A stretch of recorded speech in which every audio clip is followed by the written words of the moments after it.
Cuando pensamos en clásicos a veces nos quedamos eh, en cierta mirada sobre lo anacrónico. Digo, parecería ser algo que pasó y que tiene algún aura de prestigio por el cual habría que recobrarlo y valorizarlo como algo perteneciente al pasado. Eh,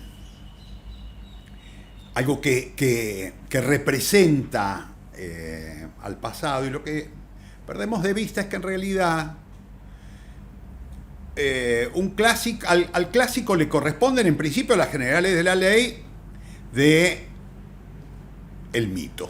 Digo, un clásico, digo, el mito es inteligencia atrapada en un relato.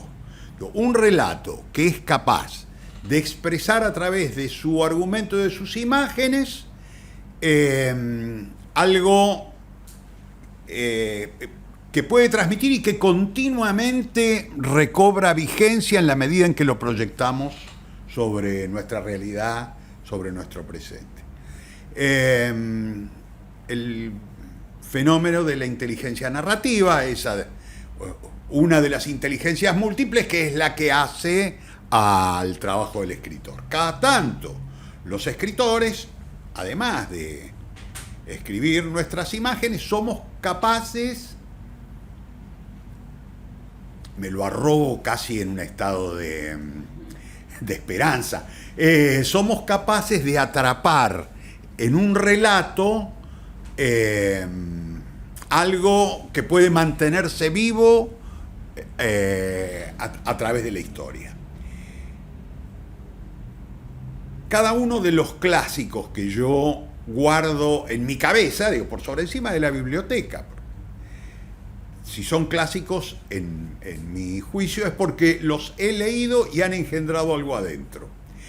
Casi te diría, a veces hasta prefiero prescindir de una nueva lectura, porque lo más poderoso que tiene es lo que han hecho adentro mío.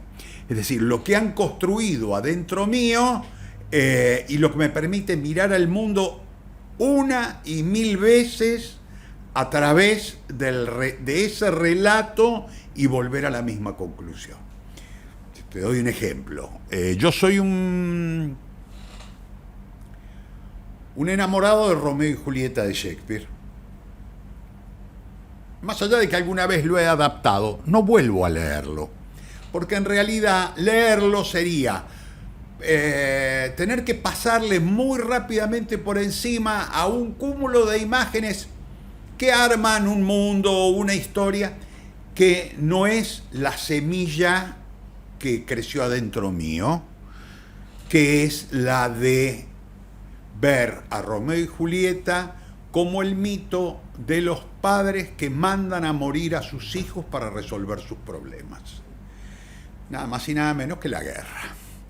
En la guerra no mueren padres, en la guerra mueren hijos. Los hijos son mandados a pelear y a morir para encontrar un acuerdo posterior que permita la paz, temporaria o definitiva, por sobre encima de esos cuerpos muertos a los que se les rendirá homenaje cada tanto, yendo a visitar las tumbas y poniendo flores. Cada vez que vuelvo a la historia de Romeo y Julieta me encuentro con lo mismo. El relato escalofriante de dos familias que para resolver un problema que lleva décadas en una enemistad mandan a morir a sus hijos. Doy este ejemplo porque todo lo demás, toda la historia romántica, todos los agregados que tiene Romeo y Julieta, para mí no son tan poderosos como haber descubierto en esta metáfora algo que se repite sin parar y que está atrapado en ese relato. Un clásico es eso, algo, una flor tan atractiva que te hace llevártela y ponerla y tenerla a la vista hasta que se seca, deja caer la semilla y las semillas crecen adentro tuyo. Es que justamente cuando nosotros, yo dije relato y hablé de mito. Una metáfora es un mito en miniatura. la frase, creo que no es mía, creo que es de Bachelard, pero la he repetido tantas veces en clase que ya me la he apropiado. Y como poca gente lea Bachelard, no hago esfuerzo por adjudicárselo. Una metáfora es un mito en miniatura. Hay algo en el deslumbramiento que produce la iluminación de la metáfora alrededor de algo que deja fuera todo lo demás. Uno empieza a entender entonces cómo buena parte de los relatos pueden reducirse a una metáfora y los mitos todos pueden reducirse a una metáfora. Digo, así como una metáfora puede dilatarse al nivel del mito, todo mito puede ser reducido a esa metáfora que lo expresa, ¿no? Yo digo esto.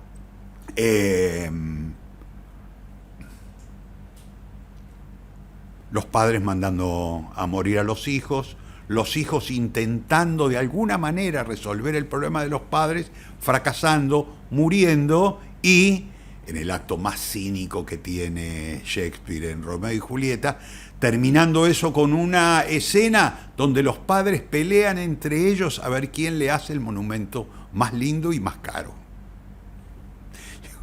¿Querés entender una guerra? ¿Querés ver el sentido de la guerra? ¿Querés ver cómo funciona una guerra? Bueno, ahí la tenés. Viejos hijos de puta mandando a morir a chicos y después llorando cínicamente con flores en la mano frente a una tumba. Digo, no hay guerra que no pueda ser reducida a este horror. A Babilonia volví por razones viles. ¿Por qué? Porque la trabajé mucho en clase y entonces quería tenerla fresca. Y porque alguna vez también un canal cultural, que no sé si existe todavía Canal A, me armó un programa alrededor de Babilonia donde yo hacía como una especie de lectura con actores y demás. Entonces lo he tenido muy fresco siempre. He vuelto muchas veces. A ver, yo creo que la leí y la primera vez que la leí me pasó desapercibida, como suele pasar el teatro cuando lo lees. Y el teatro leído es un pelotazo. Hay algo inasible en tanto uno hace el esfuerzo de transformar eso que está leyendo en cuerpos, y como no tiene descripciones, como no tiene otras imágenes que las que porta el propio estadio coloquial que tiene la dramaturgia, es muy difícil a veces construir esas imágenes. La leí entre todas las obras de Discépolo, seguramente en mis épocas de estudiante de teatro, y luego, muchos años atrás también, la vi en una versión de lo que era entonces el Conservatorio Nacional, hoy la UNA, donde alumnos dirigidos por Rubén Schumacher, director argentino muy importante que en aquel momento daba clases allí, lo había montado como una especie de trabajo de fin de año y lo habían hecho en el teatrito. Existe todavía el teatrito de la UNA, está muy, muy cambiado, pero en aquel momento era un lugar muy precario, muy sotanesco. Había que ir ahí y había una escalera que salía hacia arriba, como sucede en la obra, y me conmovió muchísimo verla.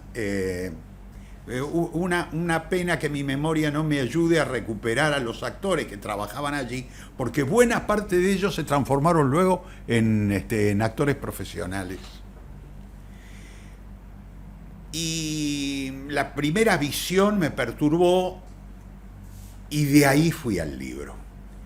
Esa es una cosa que hacemos mucho los dramaturgos, que es, una vez que un espectáculo nos carga de imágenes, ir al texto a ver cómo las porta. Digo, si el texto es soporte, bueno, ¿cómo porta esas imágenes? ¿Dónde las porta? ¿Dónde las detona? Ahí empecé a leer y releer Babilonia. Al principio, de una manera muy sorprendida, muy cabalística, ¿no? Como cada vez que lo leo encuentro una cosa, puede ser cada vez que lo leo encuentro una cosa nueva, pero también muy sorprendido porque en cada nueva lectura iba encontrando nuevos atributos.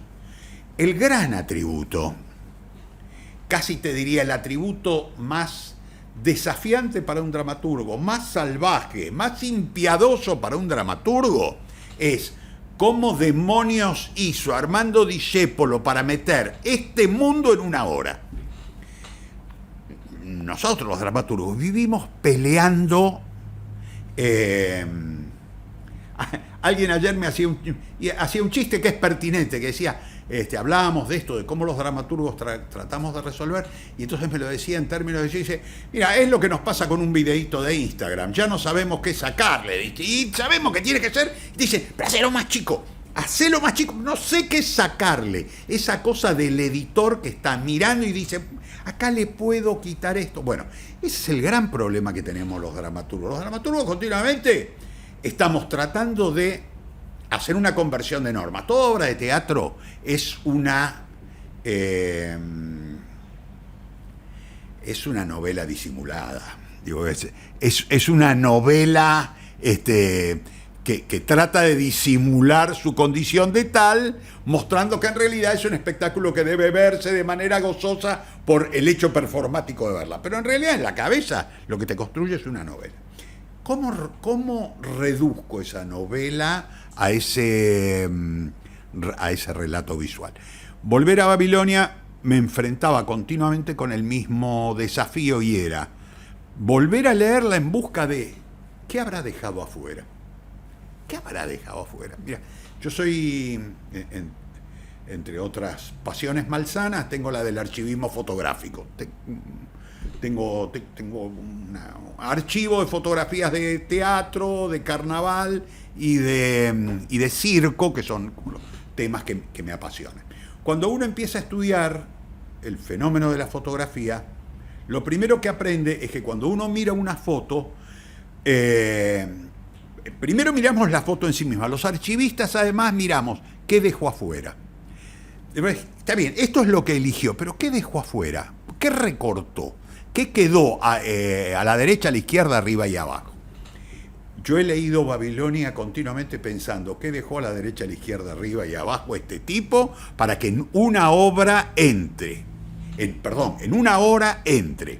Una obra que contiene a una cantidad inusitada de personajes, donde cada uno de ellos tiene su propio valor en términos de personaje, digo, su valor como tal, ninguno es figurante. Nosotros en la vieja nomenclatura del teatro utilizamos esto del el figurante, el bolo, ni siquiera llega a secundario, es casi te diría, es una participación.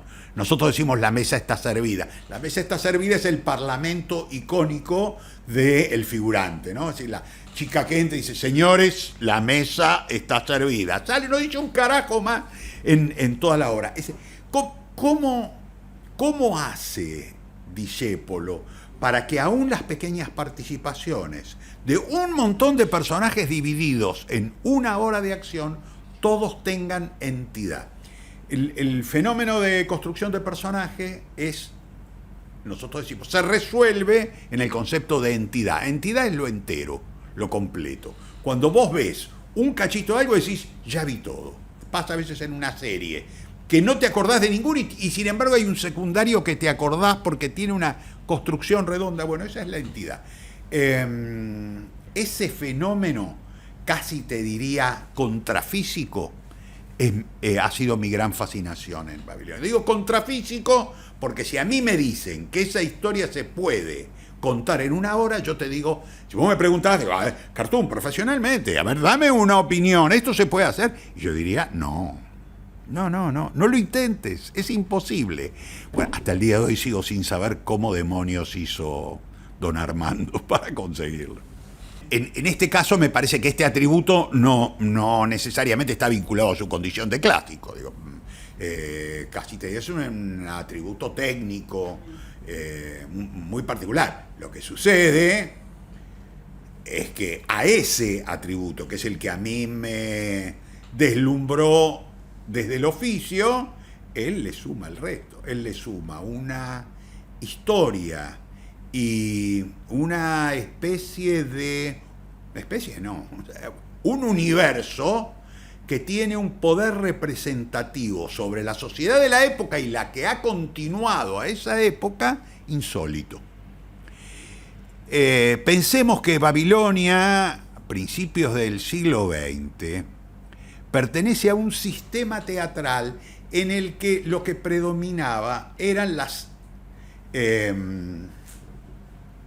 ideas armadas, es decir, las ideas congeladas. Había obras anarquistas y en las obras anarquistas había una especie de sistema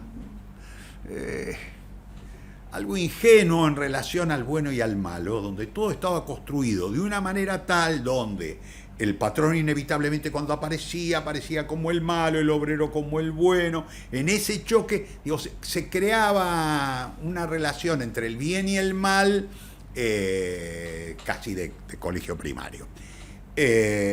O bien aparecían las otras, las que no querían hablar de la realidad, porque acá la gente viene a divertirse, y hacía tanto esfuerzo por no tocar la realidad que resultaban patéticos, justamente porque se te ve el esfuerzo, se nota que no querés hablar de eso.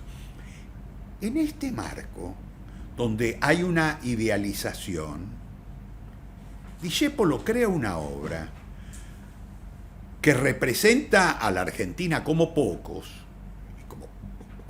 textos, como pocas obras, como pocos espectáculos, donde crea el primer acto contracultural y antisistema. Trabaja con personajes que muestran sus defectos, representan al ser nacional desde sus defectos, al punto que casi es difícil encontrar al ejemplar, ¿no? ¿Quién es el ejemplar acá? ¿Quién es el ejemplar humano que se muestra como el ejemplo de lo que debería ser en la obra Babilonia? Hay uno solo, y es un tonto. A ver, es uno solo, no es argentino, es un inmigrante español, es el tonto de la obra, y sin embargo parecería ser, en la hipótesis de construcción de este argumento, el único ser verdaderamente conmovido por el horror que allí se vive. Los que somos hijos de inmigrantes hemos visto muy de cerca esa mentalidad. Yo recuerdo mi madre asturiana, llegada aquí a Villa Maipú a los 16 años a casarse con un primo en un casamiento armado por poder entre las familias. Su primer marido luego enviudó y se casó con mi padre. Mi padre, primera generación de rusos judíos llegados aquí y llevados en un tren a un desierto en Santa Fe, en el cual los bajaron, le dijeron, es acá. ¿Dónde? Acá. ¿Pero dónde? Acá. Es acá, este es el desierto. Nosotros cruzamos desde Europa y vinimos acá, ¿qué hacemos?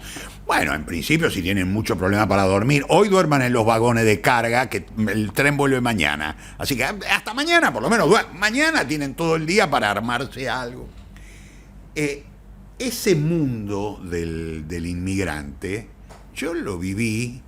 Mis padres los dos tenían la misma formación, tercer grado de colegio primario.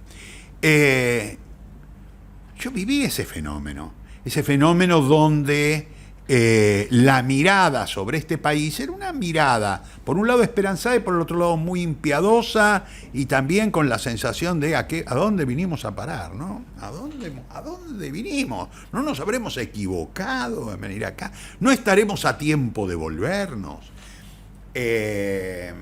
Bueno, eso está muy presente en Babilonia.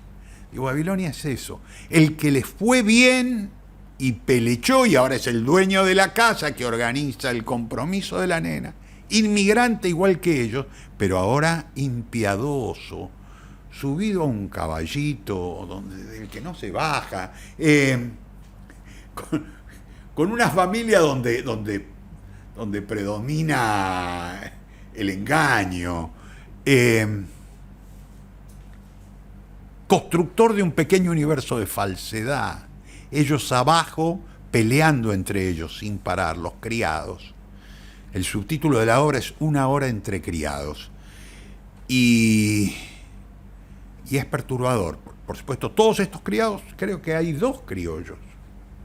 ¿Hay 2 o hay uno solo entre todos los criados? Hay alemanes, hay italianos, hay españoles de distintos lugares. Esa hora entre criados lo que muestra es, acá se está construyendo un mundo, acá se está construyendo un país, acá se está construyendo una nación sobre la base de gente que abandonó dolorida un lugar y vino a vivir a otro donde no pierde el dolor. En el medio un criollo que se siente desplazado y que recurre a cualquier recurso para joder a los inmigrantes.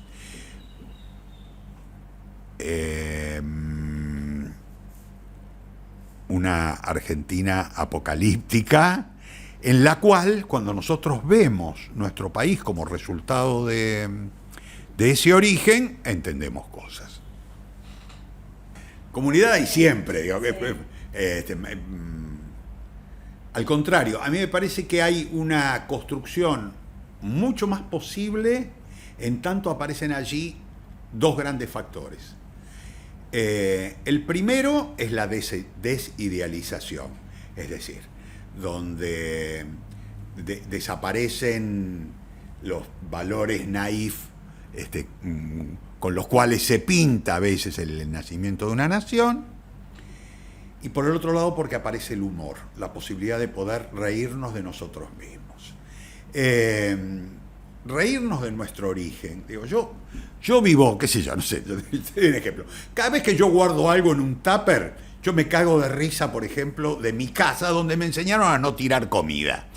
A veces, por ejemplo, hago arqueología de heladera. Entonces abro la heladera y encuentro en el fondo, che, negra, ¿qué es eso que guardé ahí? No sé, dice, pero por cualquier cosa no lo abras porque puede estar vivo, me dice mi compañera.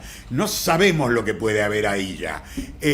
Yo me cago de risa de la sensación de, yo fui educado en una casa donde no se tiraba comida porque venían de un lugar donde la comida faltaba. Entonces, pero yo puedo reírme de eso.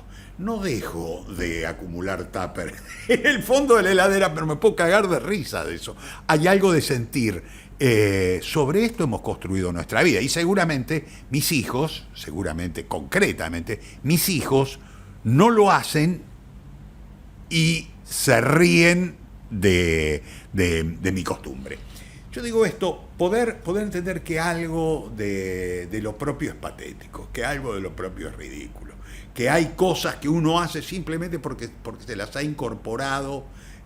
Un amigo mío, por ejemplo, me decía que él no puede ver nunca una canilla abierta porque él se crió en un lugar donde el agua salía de la bomba, había que salir a bombear al patio. El patio tenía 2 cosas: primero, había que salir a bombear; segundo, te cagaba de frío. Entonces, cada vez que vos querías agua era bombear, ir a tomar frío, a veces lluvia, al patio a sacar agua. Entonces él dice, y yo, por ejemplo, miro en mi casa que por ahí abren una canilla y dejan la canilla abierta, yo la cierro. Me dice, estoy lavando los platos, pero poné agua, lavalos y después volé a... Eso, por ejemplo, que parece ridículo, tiene que ver con el mundo en el que hemos vivido. A mí me resulta apasionante ver, por ejemplo, estos personajes de Babilonia, esos choques, esos trepadores, esos cínicos, esa gente llena de valores pero a la vez débil en algún lugar, o el idealista, ¿no? El idealista, el intransigente. Yo los pongo arriba de la mesa, digo, somos hoy, eso somos hoy. Y en una hora el muy turro, ¿cómo habrá hecho? En principio, podemos pensarnos como sociedad, incluso con todos nuestros defectos y sobre todo con todas nuestras experiencias fallidas. Digo, eso no nos evita o no nos impide pensarnos como sociedad. Nos pensamos como una sociedad en una serie en una alternancia entre experiencias felices y experiencias fallidas. Pero hay algo ahí donde uno lo que ve es un mundo de impulsos patéticos y sobre eso una mirada impiadosa, que es la de Severino, el chofer anarquista, que hace el diagnóstico de una manera angustiada, angustiosa, pero eficaz, digamos. Lo que él dice es bueno, vean ese hombre, vean lo que hace ese hombre con ese, véannos a nosotros hacer esto, y veamos que el mundo necesita inevitablemente que encontremos un sistema que lo mejore. La Argentina no ha hecho otra cosa que buscar algún sistema que lo mejore. Por momentos ha encontrado la posibilidad de mejorar instancias de un presente. Lo que sucede es que cada vez que decimos esto, parecemos ponernos en una especie de lugar de ejemplo del fracaso, sin mirar la historia del mundo. Pues yo te diría, qué triste eso que decís. Yo te diría, sí, aplica a España, aplica a Portugal, aplica a Brasil, aplica a Francia. Ese fenómeno de ir aplica a Italia, por ejemplo. Entonces los italianos que venían y luego vos mirás la historia de Italia y lo que ves es una sucesión de momentos horrorosos, de extraordinarios equívocos, vistos a la luz de la experiencia, por supuesto, los equívocos, en términos de quién me representa, a dónde me llevan esos que me representan, la llegada luego de un espacio compensador. Hay algo de un estado dialéctico continuo que, más allá de que cada uno de nosotros busque el equilibrio, sabemos que buscamos el equilibrio caminando y en líneas generales, caminando por una pared medianera, ¿no? No estamos quietos buscando el equilibrio, no estamos construyendo algo, estamos caminando y vamos por una medianera, a veces nos caemos, ponemos una escalera, volvemos a subir, muchos quedan abajo, algunos caminás y los saludás porque ni siquiera pueden volver a subir. Hay algo en la construcción del mundo donde uno tiene que entender que este estado dialéctico es parte de una realidad, más allá de que para pensar modelos tengamos que pensar en algo quieto. Digo, es como pensar al movimiento. El movimiento es una paradoja. Porque si yo te digo una flecha, la paradoja es la flecha en el aire, dicen. Che, una flecha en el aire, cuando está recorriendo, ¿ocupa un punto en el espacio? Sí. Si ocupa un punto en el espacio es porque está detenida. No está detenida, se está moviendo. Si se está moviendo no ocuparía nunca un punto en el espacio, porque en el mismo momento de ocuparlo lo estaría dejando. Entonces, por lo tanto, no sería una ocupación. Me hierve la cabeza, no puedo entender. Bueno, el mundo se mueve con la paradoja de la flecha, está continuamente en ese movimiento. Estamos pensando en un punto en el espacio al que queremos llegar y construir algo, pero lo estamos haciendo mientras la flecha se está moviendo. Digamos, relatos como el de Babilonia lo que nos permiten es mirar en chiquito, mirar en esa miniatura un reflejo de nuestra historia y pensarnos desde esa simplificación. Sí, pero es una simplificación, sí, y las simplificaciones son buenas. Lejos de lo que se piensa, digo, en términos de, bueno, pero la historia hay que mirarla en su complejidad. Si la miramos en su complejidad, omitimos mirarla porque nunca entendemos un carajo. Frente a la complejidad nos despegamos de ella y decimos, habrá quien la entienda. Hacer simple lo complejo, hacer fácil lo difícil, ha sido la dura tarea de la metáfora en la poesía, en la literatura y en la dramaturgia.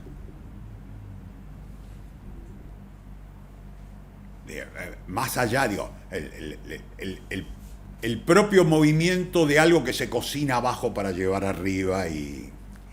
Pero después cuando vos ves los roles, por ejemplo, hay una cosa muy interesante. La francesa, que es la pastelera, por ejemplo, que tiene un choque muy violento con el italiano, que es el chef. Cruzan acusaciones imparables, la acusa de borracha. La relación que tiene el chef con el personaje al que llama justamente Cacerola, que es el es el aprendiz. Al aprendiz al que le enseña... le enseña lo más profundo de su alma.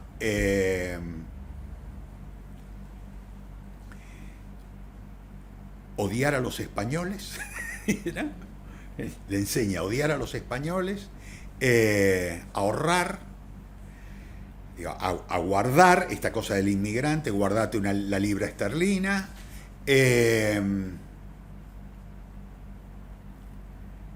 Lo mira también desde un lugar paternal, es casi el hijo, en tanto le transmite también cierto saber sobre la relación con las mujeres, y todo eso en el marco de ejemplos de cocina, digamos, de cosas que están sucediendo en la cocina mientras no se deja de referir a lo que están haciendo. Hay algo que a mí me resulta muy casi escalofriante, que es Piccione, que es el ejemplo de la altura moral. Piccione, que es quien cuando aparece el robo pone el pecho y dice revísenme. Si ustedes creen que se robó algo, vengan, bajen y revísenme. Es el tipo que tiene una dignidad extraordinaria. En la escena anterior a esa acción digna, baja de una situación que acaba de vivir, que es que lo llevaron a la fiesta para felicitarlo por la cocina, y baja en un estado de obsecuencia, baja derretido por el halago de que lo hayan invitado a la mesa para felicitarlo por la comida.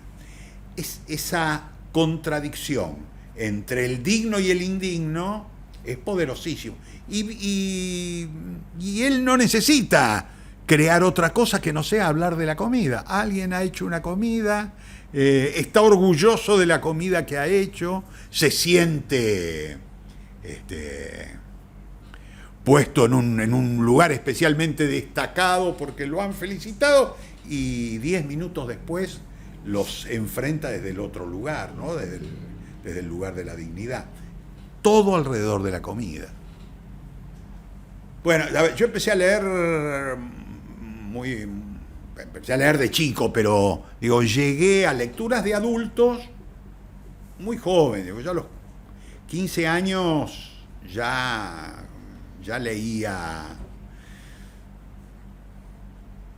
autores argentinos contemporáneos, por ejemplo, y a los 17 ya era una especie de experto. A los 17 yo estaba repitiendo por segunda vez, creo.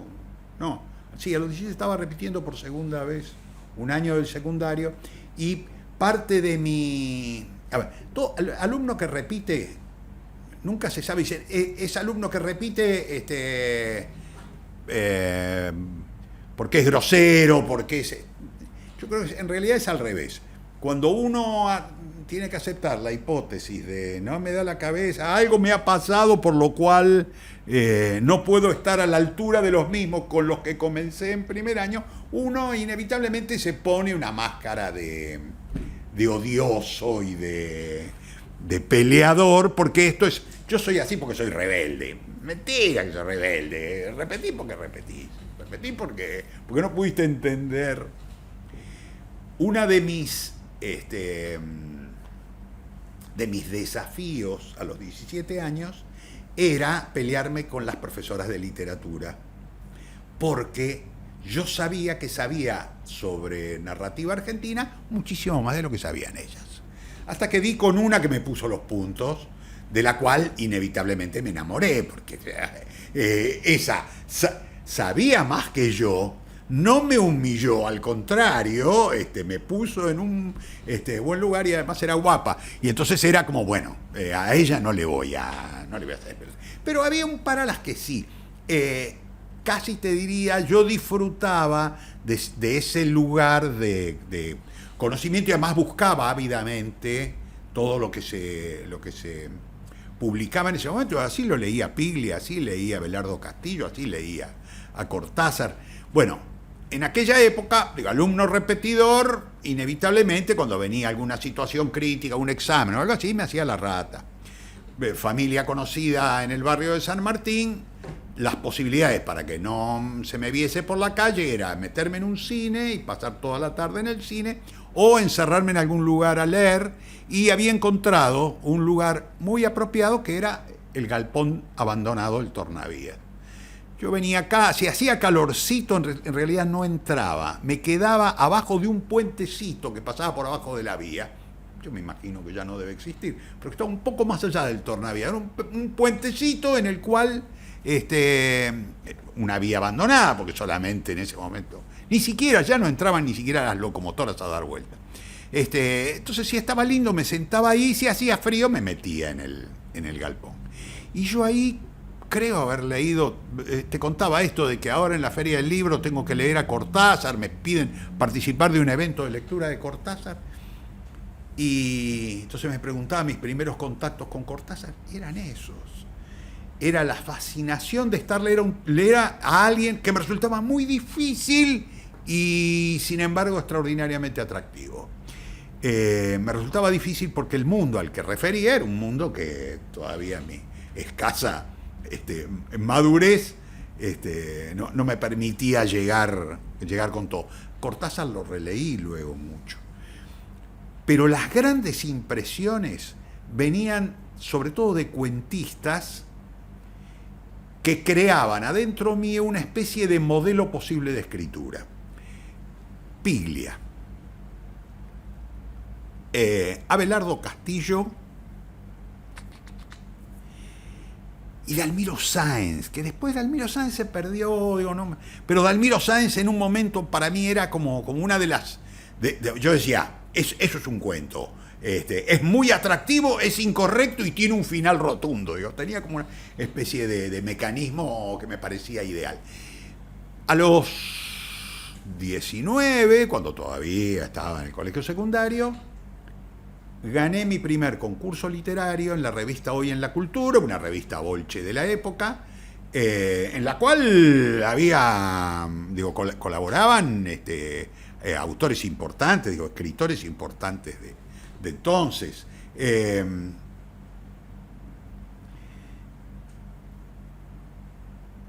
Y la sensación fue, yo mismo la sorpresa, ¿de dónde saqué yo la capacidad de escribir? Luego volver a leerlo y descubrir ese cuento con el que gané el premio tomó la música de un cuento de Abelardo Castillo. Yo digo la música porque temáticamente no tiene absolutamente nada que ver, pero tomó algo que quedó dentro mío como una especie de melodía. Hoy diría, bueno, es un relato en primera persona, pero había algo como del personaje, de cierta forma desgarrada de hablar de sí mismo. Entonces digo, eso es Abelardo Castillo. Tuve la suerte de conocerlo y poder agradecérselo un par de veces.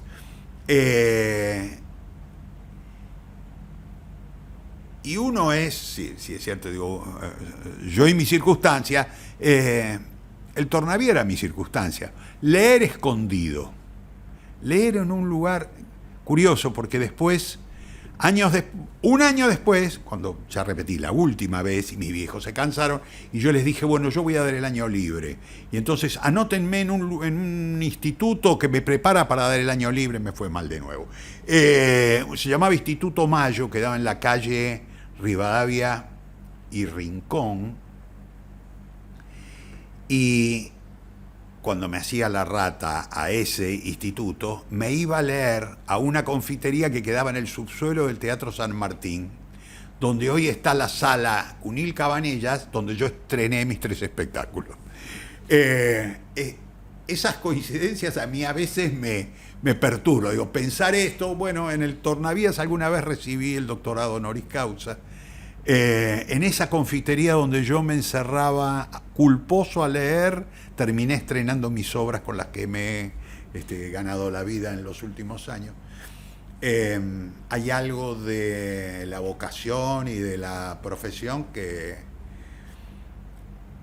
se manifiesta, que aparece. De ahí también mi cariño por UNSAM y por UNSAM y por el predio, ¿no?